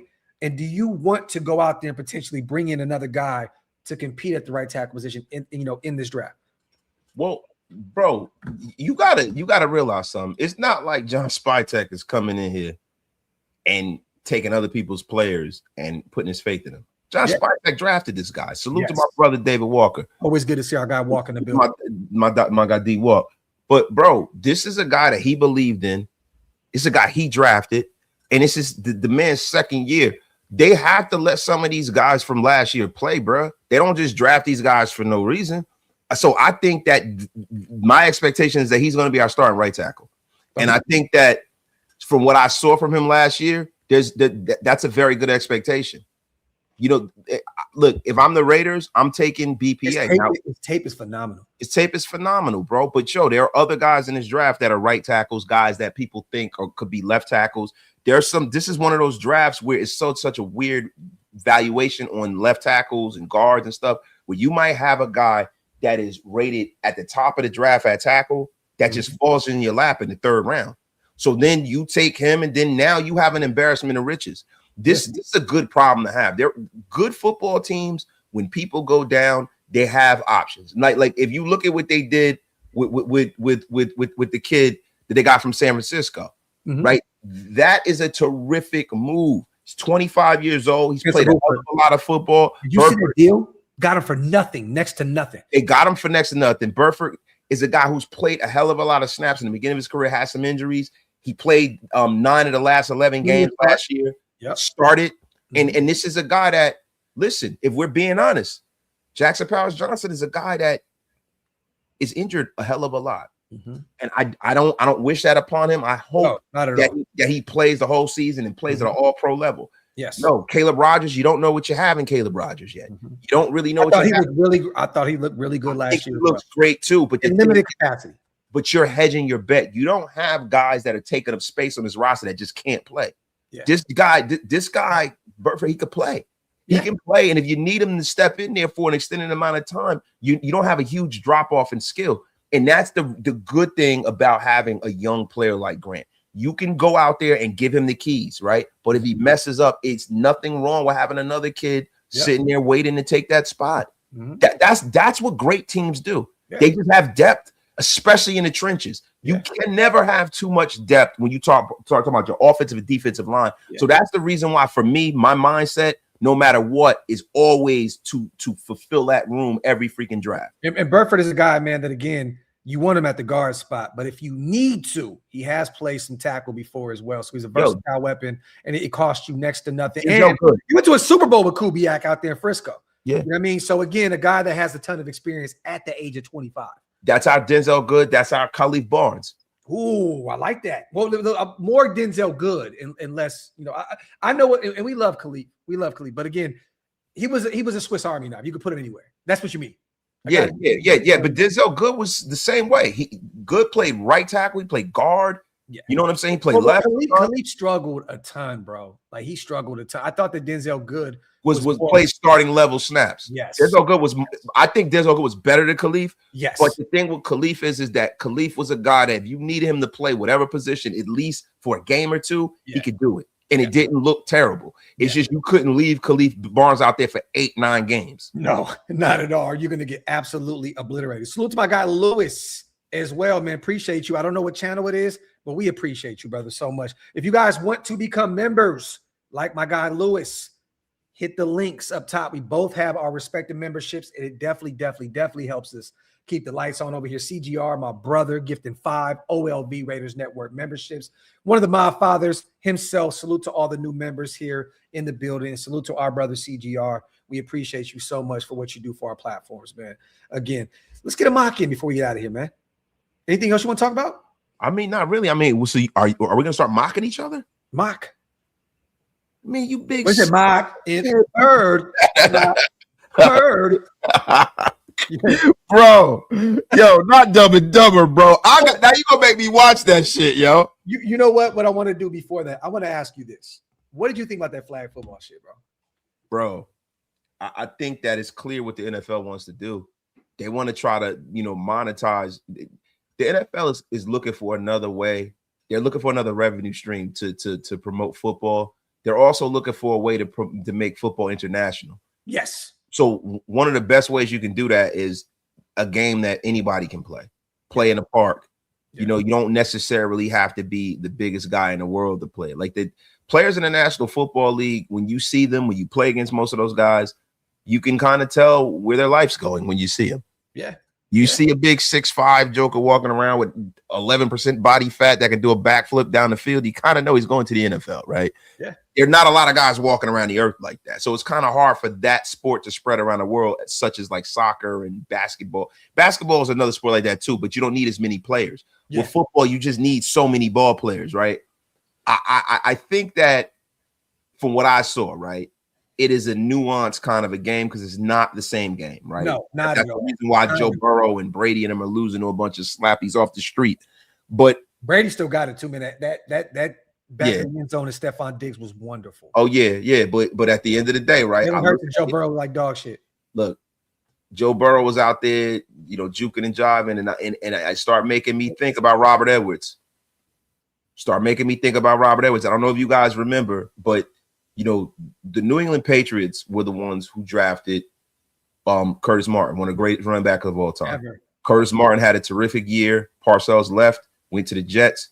Curtis Martin followed Parcells to the Jets because the Patriots thought they had an even better running back then. His name was Robert Edwards, number 47 out of Georgia. And he was phenomenal. I think he had like 1,400 yards the one season that he played. And what wound up happening was they had like a flag football game on the beach at the Pro Bowl, and he broke his leg like Napoleon McCallum. Like multiple places. Yeah, it ruined his career. Mm-hmm. He played again. He went to the Dolphins at the end of his career, but he wasn't any good anymore. Yeah. He destroyed his knee, destroyed his leg, fucking around playing football at the Pro Bowl. And it's like, bro, when I saw Joe Burrow try to do a little that's why they did it. I mean, wait, so look, those guys were not taking this serious. And I hate that these so-called national media guys, the Chris Broussards of the world, and all these guys shitting on the NFL, saying you're doing disservice to it. I love that those guys that play flag, they got that look. I love that. I absolutely love it, man. Like Brady has nothing to prove. Diggs has nothing to prove. Jalen Hurts, Super Bowl winning. Joe Burrow's been to a Super Bowl. These guys have nothing to prove. They weren't trying to go out there and go all out. Genty, do you think we want him to go out there and run the football 30,000 times? No, I mean, honestly, you could have given it to Genty every single snap they could have won. Bro, and this is the problem. They don't understand that this is an investment. These guys probably have an investment in that new league that they're trying to put. Oh, of course they do. So they're trying to sell the league, bro. Like, shut up, Chris Broussard. Chris Broussard, man. Yo, Chris Broussard, bro. Him and a lot of these guys at these networks, man. Like, I don't want to get on my soapbox. I don't want to disrespect these guys, right? Yeah. Because they're getting a check and God bless them. But these guys go on these networks now and they've kind of lost the plot a little bit. It's got worse and worse. They've lost the plot, bro. This hot take kind of format that is really, really, it started really with it didn't start with these guys, but it started with the sports reporters. Mm-hmm. Started with Dick Schaap and the sports reporters, right? I remember that. And all of these guys, and Tony Kornheiser and Michael Wilbon were regulars. Mm-hmm. Then those two guys who worked at the Washington Post, rest in peace, Washington Post, they started a show called PTI. One of the greatest shows ever. And it took off. And then you had Around the Horn, and you had 5 talking heads debating. And those are the 2 most popular shows. Then they came up with Cold Pizza. Yep. And then they had that segment, and that segment overtook the whole damn show. With Skip Bayless and whomever. And then they had the 2 live stews. Remember those 2 dudes? Yep. Then it became Skip and Stephen A, because we figured out that Stephen A wanted to talk about every sport. And then when it became them, now it is the Stephen A network. It is the Skip Bayless network. And now it's just debate and hot takes, and everyone's trying to get the next hot take. And I think it's bullshit. I think there's a place for that, and it's great. But where's the journalism at? Because guys that are journalists would have weaved through the ownership stakes. They would have said, hey, this guy's involved in that league. The networks are trying to look for another vestige of professional football, so to speak, to try to market. You know, like if you look at what the National Football League has done, they've spread themselves so thin to where it's almost like the damn NBA. Sundays aren't even, you got Wednesday games, you got Monday night games, Thursday, Saturdays. You know, they playing on Christmas, they playing on Thanksgiving. Like, bro, it's a bit much. And I think the National Football League is looking for a way to monetize the league in the same way that basketball and baseball does. So I think this allows you to play more games. I just want to say that it's cool. It's entertaining. It's the off season. Fun, man. I like it. All of us football fans and people that love this game, even if you didn't enjoy it, like we're not going to enjoy it like it's a Sunday, right? But again, it's something that's entertaining, man. And I love to see Brady go out there, the GOAT, you know, throwing the football the way he was. You know, just Diggs, don't like to see guys. OBJ with the one-handed touchdown, beautiful. But he's cooked. He's cooked, right? Yeah, you're not going to see him anymore. But again, it's great to see that. Yeah. And you know, one cool thing when we start talking about if they were to bring a veteran wide receiver in, Brady is getting firsthand knowledge to see what Stefon got left. And he has firsthand knowledge. And he kind of played for this one organization called the New England Patriots. Yeah, you know, the but again, I have to say, I've heard some things that there may be some other stuff coming with Stefon Diggs. So bro, there's a laundry list of things that come with Stefon Diggs, man. A petri dish. But even there may even be some other shit, some more nefarious things, of course, bro. I mean, listen, man, when you got this man out here repopulating the earth, there's gonna be some things going on there. There was some stuff going on with a guy allegedly that you know, there's some things, there's some negative, nefarious things that come along with Stefon Diggs, and that is part and parcel of the reason why he's no longer a Patriot. Yeah. And the thing is that we don't want that here with the Raiders. I'm cool on Stefon. They took that hit, and mind you, he had 4 touchdowns last year. He had over 1,000 yards receiving. He was a leader. They moved on from him for a reason. Again, they need a true number 1 receiver, but they took that hit just to get Diggs out of the building. Yeah, and bro, does a number 1 receiver only catch 4 touchdowns? I think not, Mr. Graphk Raider. So to be honest with you, bro, you know, the juice isn't worth the squeeze. Yeah. You don't want to bring a guy like that. Look, you guys have seen throughout the history of football, teams will put up with people that are miscreants, guys that have criminal issues. As long as they're not in jail and they can play, they'll act like they give a shit and they'll play them. But that is based part and parcel to how productive they're going to be. Yeah. So guess what? You'll put up with T.O. when he says, y'all hate to love me when he's in Philly. He's tearing the league up. Y'all put up with T.O. in Dallas. Guess where you're not putting up with T.O. You ain't putting up with him in Buffalo. You're not putting up with Cincinnati T.O. Yeah. You're not putting up with that. No. Right. And this is a guy who's never been in trouble off the field. Yeah. Ever. So think how bad it is when it's a guy who could possibly have legal issues and things like that. For more than one reason. For more than one reason, have bad press and be on a boat with a pink bag that looks suspiciously like the boogerest of sugarist. Boogerest of the sugarist. So to me, I'm completely cool on a guy that is going to get crunch berries, bro. It was just crunch berries. That's know. Yeah. Crunch berries, man. Cool. Yeah, you know what I mean? But at the end of the day, this is a guy that, to me, okay, so if the roof is 4 touchdowns, what are we getting in Las Vegas? 2 of them shits. So Lewis, brother, I am high on Malachi Fields. Wasted is not. We spoke about it. I would love to take Malachi there in the 3rd round. I'm a big Malachi Fields guy. Again, maybe I'm not even gonna say I'm blinded by my Notre Dame. Bro, you're being a Notre Dame homer, bro. No. I love Malachi's game, bro. He is a beast. And you know what? Lewis Morris is another name that not a lot of people are mentioning. I mean, I know a lot about him because of him being from the Dallas area. This dude had 6 picks last year for Indiana. Like he's a ball hawk, 5'11", 200 pounds, a guy that went out there, kind of got lost in the shuffle because D'Angelo Ponds is D'Angelo Ponds. But this guy, man, bro, I mean, come on, man. 6 picks, 3 passes defense last year. I mean, the guy has done. He's a ball hawk, and he had 3 back in 2023 as well. So look, if they want to take a flyer on him, I have no issue. I don't really know where he's going to go in this draft. I haven't really gauged where that is. But again, NFL.com has him as potentially a bottom of the roster, a practice squad type guy. I mean, that's kind of crazy coming off of having 6 picks, last season. But again, if they want to take a flyer on him as a UDFA or a late round guy, and they feel he could be a safety, we're looking for that safety help, right? We're looking for help all in that DB room. I mean, but Graphk, let me ask you a question really quickly. Mm-hmm. And this is college. Mm-hmm. Denzel Boston, Malachi Fields. They're kind of the same guy. Who's a better prospect to you? And then Chris Brazzell is the same size, height, weight, speed, kind of a little lighter than those guys, but he's a 4.37 guy. But I'm not going to be stupid here. Boston is a guy that did not run, but I think the reason why his draft status is a little higher is because he won't run the 40. Because he can lose money by running the 40, but he was a 4.6 guy in college. So what player? Because they're pretty much the same guy.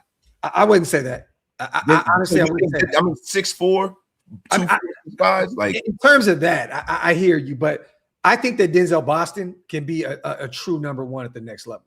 Like I'm a Malachi guy, but again, I think that Denzel has more potential. A guy that had 11 touchdowns last year for Washington. You know what I mean? Like the guy can find the end zone. He has a knack for finding the end zone. He had 9 the year prior to that. So again, and he has that football pedigree, right? His father was in the league. So look, I'm a Malachi guy, but I think that he may go, and again, I could be off because of him not running at his pro day.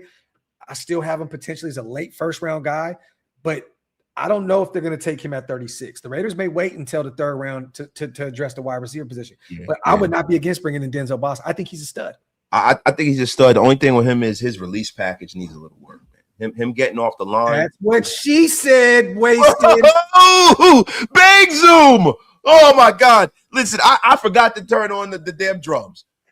Bring the drums, everybody. But this is the thing, bro. The release package is crazy. Yo, the release package. I've been working on my release package. Yo, big zoom. Big zoom. Yo, but at the end of the day, right? When you get big guys like this, right? Boston, I think, is a little bit better of a player, right? But the only thing that worries me, and I'm not a guy who freaking lauds 40 time in a way where that makes my decision about everything. Like the 40 time is the BBL of the National Football. Oh, bro, if Al Davis was alive, we would be taking that kicker that just kicked the 70 yarder. Oh, from you, yeah, you ran like a 4.2. Yeah, from Texas. We would Fernando who? Yeah, I know. But bro, listen, the 40 time is the BBL of the National Football League. It is the BBL of the National Football League. Don't get blinded by the BBL. Don't get blinded by the 40 time. Yes. Because there are a lot of people, when you start looking at that was a bar. Bro, the all-time, I really want to say this, right? Because I heard somebody say this, and I was like, I totally agree, right? Let's think about the guys that are the sub 4.3, sub 4.2 guys. Mm-hmm. Let's look at the fastest 40 times. It doesn't always work. Fastest 40 times. Xavier Worthy, Buns. Yo, fastest 40 times combine. Let's go. Combine. Not like in the last few years. Let's talk about Washington. There's another kid that we're going to talk about right now. Okay. So look. So check it out. Since 2003, Xavier Worthy, John Ross, Kaylon Barnes from Baylor. Mm-hmm. We never knew ye. Now the only baller on here is Chris Johnson, of course. Yes, monster. Tariq Woolen, 4.26. Mm-hmm. UTSA, and listen, they churn out the speed down there. They got a kicker that ran a 4.5, right? Yep. DJ Turner from Michigan, Dre Archer. Remember Dre Archer, bro? Yep. Dre Archer, bro. And Brennan Thompson from Mississippi State. He's nice. He's in the draft this year. Another guy that you could potentially take a look at there in the mid rounds. But bro, like dog, Maxwell Hairston. Whoa. Golden. Let me say this. He is a baller, the corner from Kentucky. He's in Buffalo right now. He's dealt with some injuries up to this point, but I think that he could be, talent-wise, a true number 1 corner. Again, he has to put it all together, stay healthy. Yeah, I mean, so look, we got Brendan Thompson, right? You got Lorenzo Styles Jr., 4.27, and then you got my guy Xavier Thomas from LSU, terrific kick returner. That's when it kind of matters. So the 40 times matter, but they matter in context, right? So the BBL. Yeah, don't get fooled by the BBL. Get the naturally fit girl who runs the 4.35. There you go. Natural grits and ham hocks. And we could bring up the greatest wide receivers of all time. We could talk about Timmy. We could talk about Jerry. You know, like again, these are guys that they weren't running Xavier Worthy numbers. They weren't running John Ross numbers. But guys that had very, very successful careers and got gold jackets. So, bro, we're not talking about Deion and Bo back in the 80s and shit. We talk about since 2003. Yep. We're not going back 40 years where these guys are running off the charts. But that makes our argument even better. I'm just saying, you know. Yeah. No, I'm talking about people in the chat. You know what I'm saying? Yeah. But yo, listen, man, don't get Cardi B with the speed, bro. You know what I'm saying? You have to you got to start looking at the 3-cone drill, stuff like that. You got to look at, the other things. All right. Wasted. Let's do this. You want to do one apiece or do you want to just but don't start with, we know we taking Fernando, bro. So like, let's just get him out the way, bro. This is a 6th-round draft, right? And you see that they have him at the top of the draft now too, right? Remember they have Arvell and who else they had over? There was 2 players that they usually have over him and now they do not. So you want this pick? Sadiq fell to the 2nd round. I'm not going tight end here, but that's interesting. Yeah, I mean, I'll take it. Yeah. Please do not take freaking CJ Allen. He looked terrible. Did you see that, Joker? You know what, man? He's dealing with a knee injury. Again, a guy that is going to be great in the run game. He's not a cover guy like that. He's a thumper, man. But he's pretty much we got one of them. Yeah. Look, this is, you guys are going to disagree with me. I would love to take Chris Johnson here because he's one of my favorite players in this draft. But again, we just brought Stokes back. I want to see what Porter looks like in year 2. I really, truly believe that this kid can be a stud. I don't want to go corner this early. Malachi Lawrence is available. You know what, man? I'm gonna do it. Man, Pregnon is right there too. You bring him in, one of the best offensive linemen in this draft out of Oregon, but I don't want to do that. He's not even the best lineman on that team. That tackle's better than him. He's just hurt. Isaiah World is the best. He's the best offensive lineman on that team. I have to disagree, brother. I like Isaiah World. Pregnon is dope, but Isaiah World is a beast, bro. If he wouldn't have been hurt, he'd probably be a top 10 pick. Damn. See, I wanted to go safety here, but my guy is gone. Genesis Smith is not going to be there in the 3rd round.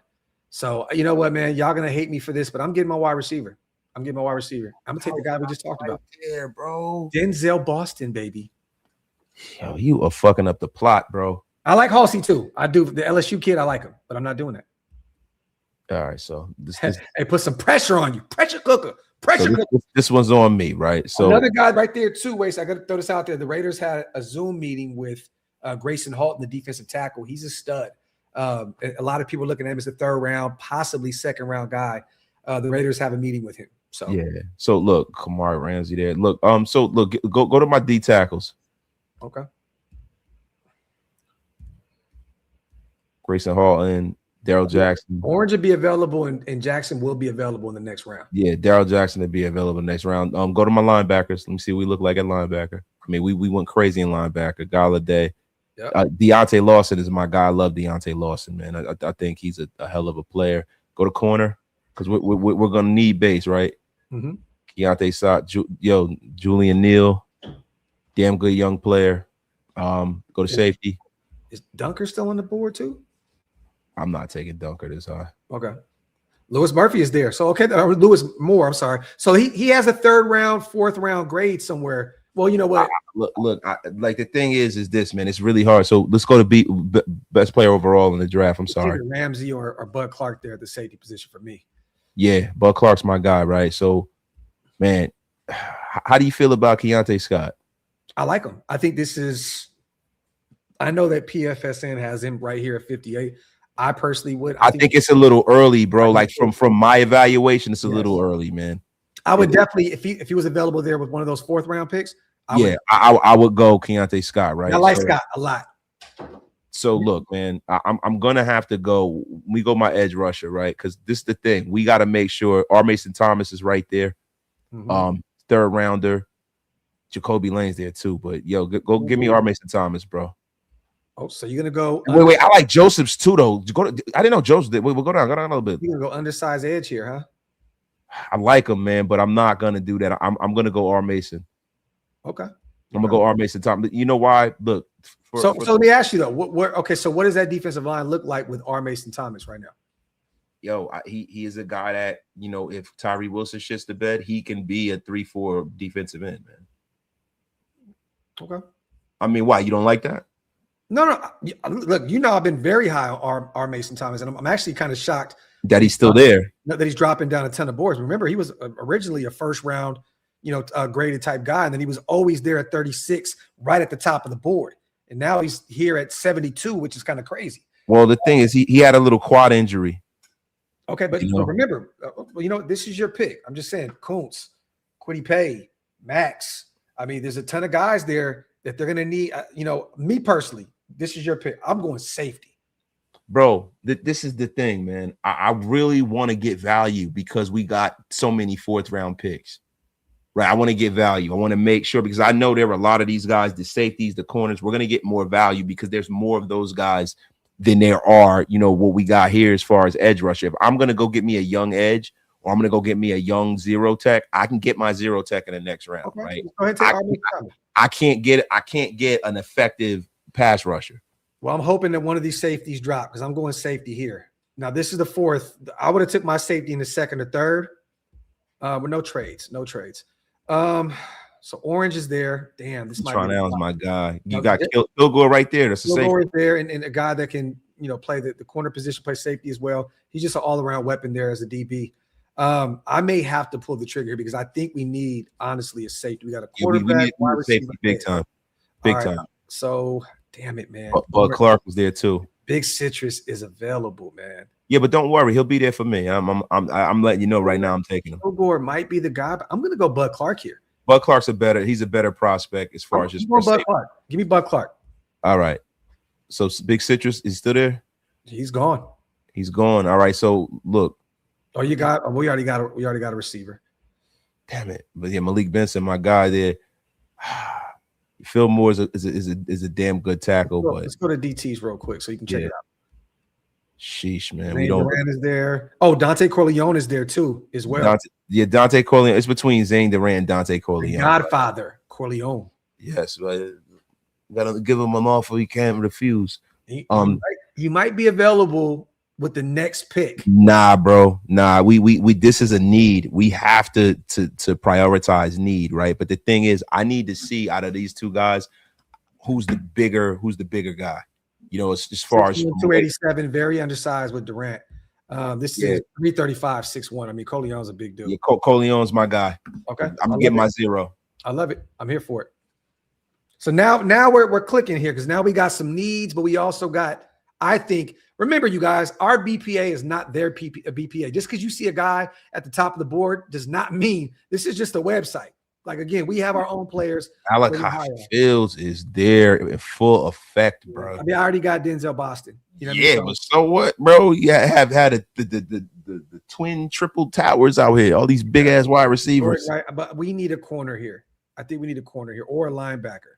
Let me see what the best available corners are. This is where I would. Oh, this is a big dude, bro. 6'4", 190. Yeah, it's a big dude. You got Porter there already. Oh, man. You know what? I like Everett right there. I can take him a little later. Andre Fuller is my dude, though. I like Andre Fuller, man. Damn, man. I might. You like Fuller for Toledo? No, I do. I like him. But you know what, man? Let me go look at offensive line.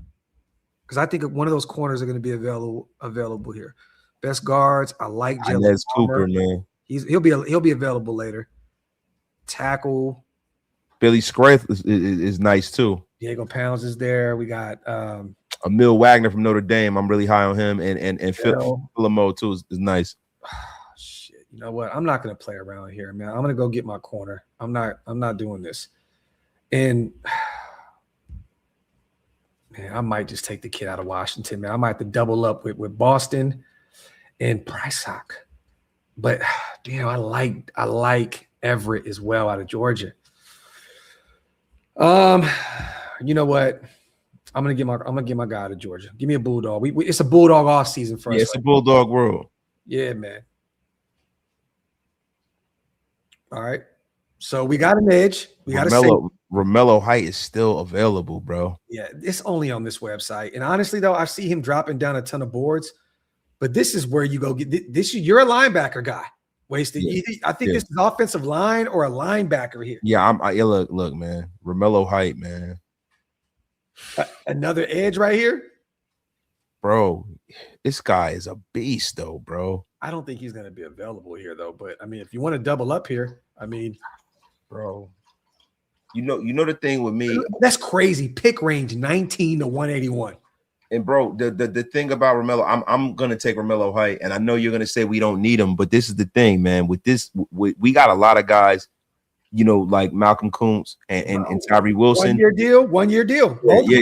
And what Max may get dangled at the trade deadline. Yeah, man. I'm getting Romello Height, bro. I ain't mad about that. Come on. All right, now you're gonna leave me here to take a linebacker, or I can take the best running back available here. Yeah. Robert Henry or one of the Penn State guys. Any of the Penn State guys still available? No, they're not available. Nah, they're gone. It's a little too late. Andre Fuller's still available. Crazy. Damn, let's go take another edge right there. Get Mason Riger out of Wisconsin, bro. Yo, get overkill, bro. Yo, Drew Allard still available. Bro, he's Pat Coogan still available. Aiden Curry's they're still there as well. All right, I'm not gonna play around here. Ohio State. Yeah, I'm gonna take Jack Kelly right here, one of the best linebackers available.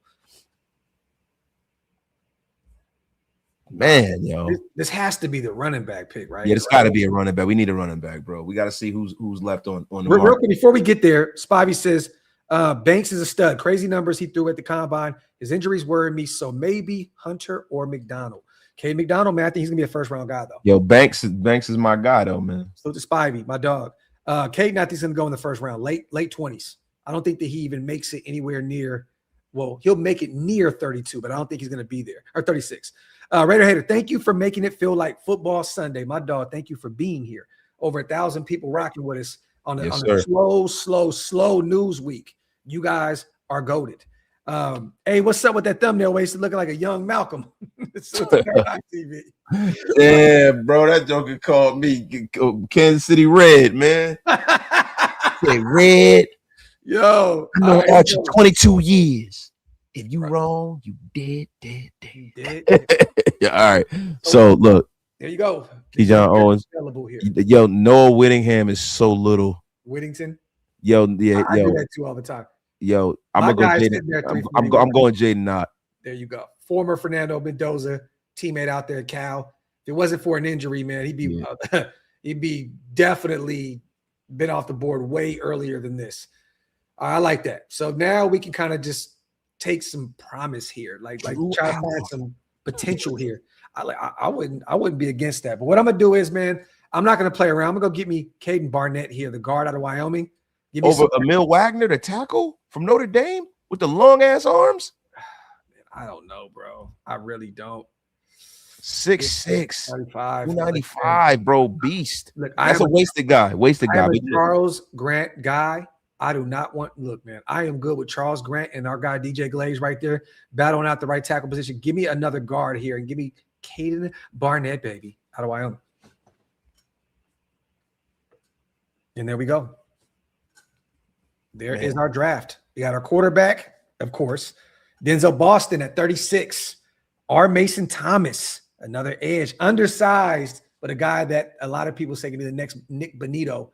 And not only because of the Oklahoma stamp, but again, because of the skill sets. Bud Clark, one of the better safeties in this class out of TCU. Dante Corleone, Mr. Godfather himself at 117. Now we got our nose. Dalen Everett, a guy that I enjoyed to watch the combine a ton at 134, the corner out of Georgia. Romello Height available at 175 is crazy. I have no issue. Again, bro, like it starts in the trenches, right? Like we went and got Linderbaum, we went and got Spencer, at the guard spot.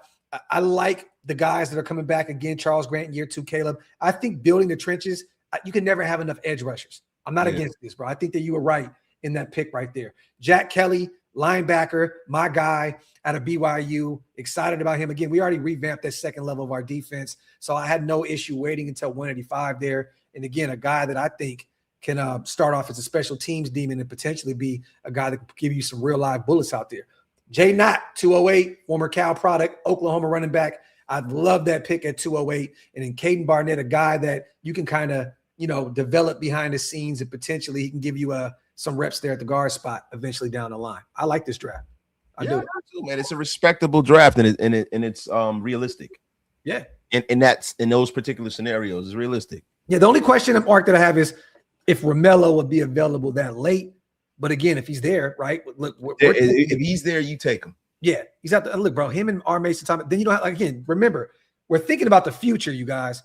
Malcolm Kuntz on a 1-year deal. Tyree is essentially on a 1-year deal. We're not picking up the 5th-year option. Like, you know what I mean? So he'll be a free agent. Like Tyree's, if he doesn't play like lights out this year, we're gonna lose him and Malcolm potentially. So you gotta bring in some new bodies. Yeah, and then you got Tonka Truck there too. Hey man, you never know, bro. The one thing that the Max thing showed me is that can't just hang your hat on that. Yeah, you gotta have some young players on the roster with some promise. So if he does walk out of the building, or if they do decide to deal him, you can move on and hit the ground running, and you don't leave a huge void in your defense. Yeah. And those two guys are Tyree and replacements. Kuntz and Tyree have huge question marks. Probably them and Charles Grant probably have the biggest, and Caleb Rodgers. Those 4 players have a lot to prove this year. But bro, we're looking at a ton of starters here. Even if they don't start in year 1, you're looking at potentially 6, maybe 7 starters right here on this draft. Dante Corleone starting this year for sure. And then you got Denzel, who's going to be that one, that guy for you. If you take him at 36, you're expecting him to be that guy, your wide receiver 1 moving forward. R. Mason Thomas, even if he doesn't start this year, he's going to start for you. He's too good of a pass rusher. I don't care if he's undersized. He's a baller. Bud Clark, starter from you for day 1. Again, Dante Corleone, yes, that's your nose there. Everett can potentially steal one of those spots down the line. And Romello Heights, a dog, and Jack Kelly. I think this was a great draft, man. Everybody in the chat, let me know how you guys feel about this. Give us some grades, A, B, C, D, F. How you feeling about the Graphk and Wasted and Graphk mock draft? Salute again, man, to everybody here in the building. As always, we appreciate you guys so much for kicking it with us today on this beautiful Sunday. I'm going to go spend some time with the family. My son just got back. He spent the night at his friend's house for the last 2 days. So I'm going to go kick with my son, Jaden, and I'm waiting on my son to get back from his coach's house right now, man. They're on cloud 9 right now. You remember those days, Wasted, you win a tournament or you win a championship, and you just pizza and all that other stuff. And then they got a chance to go to the 7-on-7 tournament with a bunch of D1 guys, and they got a chance to take a bunch of pictures with some of the top wide receivers, top corners that are entering Miami this year, Ohio State. Elijah was able to take a bunch of pictures. I just love that for my boy, man. It's so good to see that. So, man, salute to him, bro. Salute. Anything on the way out, brother? Nah, man, listen, bro. We're going to be back at it all week, man. The news is coming in sick and silly. We got to be here for y'all, man. We're going to be here, and we appreciate everybody pulling up to a most splendiferous show. Always, we always appreciate you guys. Terminator says Graphk gets an A+, Wasted gets a C. I feel that. AO says F- because of Wasted. I feel that. Pressure. Yo, listen, man. You and Terminator, let me do something. Let me terminate your ass right now out of my chat.